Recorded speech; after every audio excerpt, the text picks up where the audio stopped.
So last night was the premiere of American Horror Story, My Roanoke Nightmare.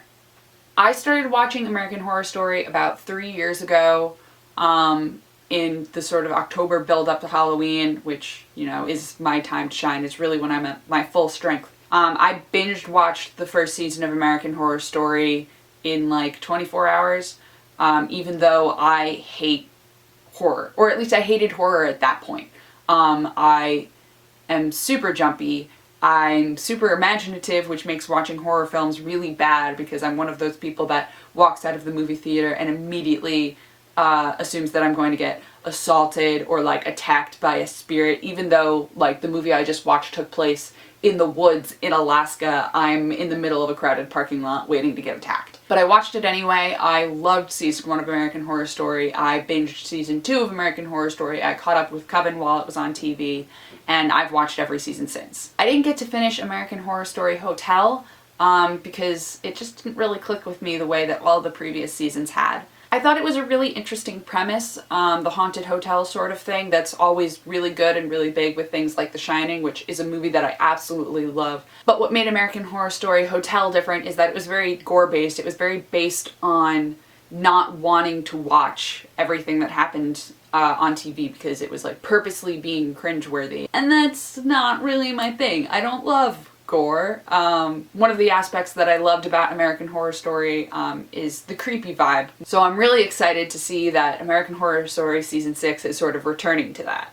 I'd heard a couple of rumors about season 6 revolving around the story of Roanoke, the original colony. For those of you who don't know, and for some reason haven't Googled it by this point, Roanoke was an original colony from like the founding of America, and when people came to the settlement, all of a sudden everyone in it just vanished. An entire town of people just vanished. The buildings were still there, but it was just gone.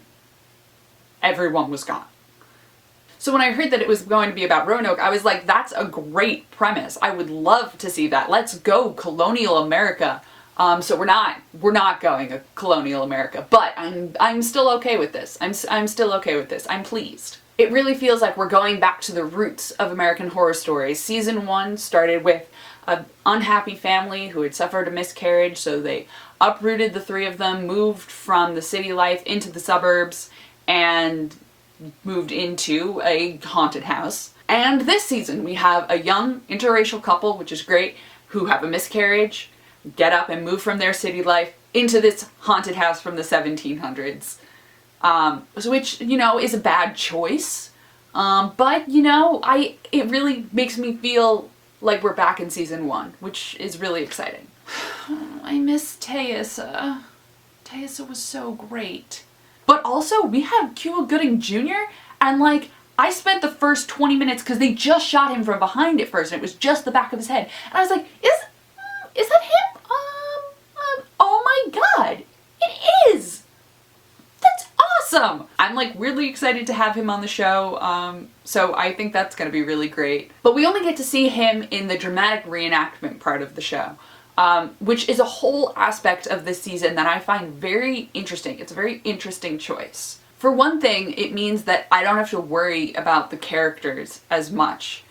Because in previous seasons, it's sort of been like Game of Thrones where like anyone you love could die at any moment, all bets are off, who knows. But with the confessional field, we know that Shelby and Matt are going to survive because they have to live to tell this story. It's more about what is happening in this scene, what's gonna pop out at me, who are these colonial people with the torches, are they ghosts, are they like somehow everlasting colonists, like who knows. I really prefer that. Because when I get freaked out, I can be like, okay, take a step back. You know that this person isn't about to get, like, their head chopped off, by Kathy Bates with her giant cleaver that she had when you followed her into the woods. But okay, I don't have to worry about that. Because she's gonna be fine. Which doesn't mean I'm, like, calm. Because I'm still freaking out through the entire thing. Like, that bathtub scene, there's nothing that irks me more in like a really good way. It irks me in a good way because it's a great choice, but it like unsettles me. Is scenes like the bathtub scene where you don't even have suspenseful music. You don't. Because in suspenseful music, I can like time it, you know how long that decrescendo is happening, and then the spike in the music happens and everything like jumps out at you. That's where the jump scares are hidden, in the suspenseful music. In the bathtub scene, there just was no music. It was just her floating in the water, and that's so much worse. It's so much worse. It's like I'm sitting there shaking because I'm like, I know something's gonna happen, but I don't know when it's gonna happen. I hate this so much. In a good way. But nothing freaked me out so much as when they came up from the basement. Oh my god. Okay, the creepy video in the basement is one thing, but when everybody comes upstairs and you find the little dolls everywhere and the string laced around your entire house, which these people did in like half an hour, you know what that is? That's Blair Witch, and I'm not about that life. I'm so not about the Blair Witch life. Oh, I did not sign up for this. My last semester at college, I took a horror film class so that I could sort of face my fears and really study some of these really iconic horror movies, everything from Halloween to Candyman. I watched Blair Witch for that class, and it messed me up. I like could not be alone for like 2 hours after that movie. And those little dolls, those little twig dolls, that's straight out of Blair Witch, if you haven't seen it. So they were in the house, and then Shelby follows Kathy Bates into the woods while she has a meat cleaver, but let's forget about the meat cleaver, and goes into the woods, 50 feet in, suddenly is in the dead of the woods. She can't find her way out. She runs into these stick figures all around her. She is approached on all sides by weird noises and torches, and that's basically Blair Witch. Minus the torches, but that's basically Blair Witch. So even though I'm terrified, it's one of the reasons that I'm like super excited for this season of American Horror Story.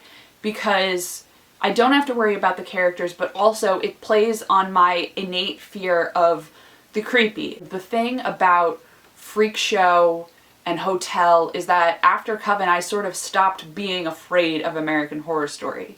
It was more about exhibitionism than it was about trying to terrify me. So on the one hand, while it's really hard for me to go to sleep at night because I'm afraid I'm gonna get attacked, I love the fact that American Horror Story is back to doing that, because it's that sort of feeling that makes this show great. That's about all I have to say about Chapter 1 of American Horror Story My Roanoke Nightmare. If you liked this video, please press the thumbs up button or leave a comment below so that I know to keep doing them. Thank you so much for watching, and sleep tight. Is it weird to say sleep tight? Like, I thought that it was funny because you can't sleep after horror, but like, I don't know when you're watching this.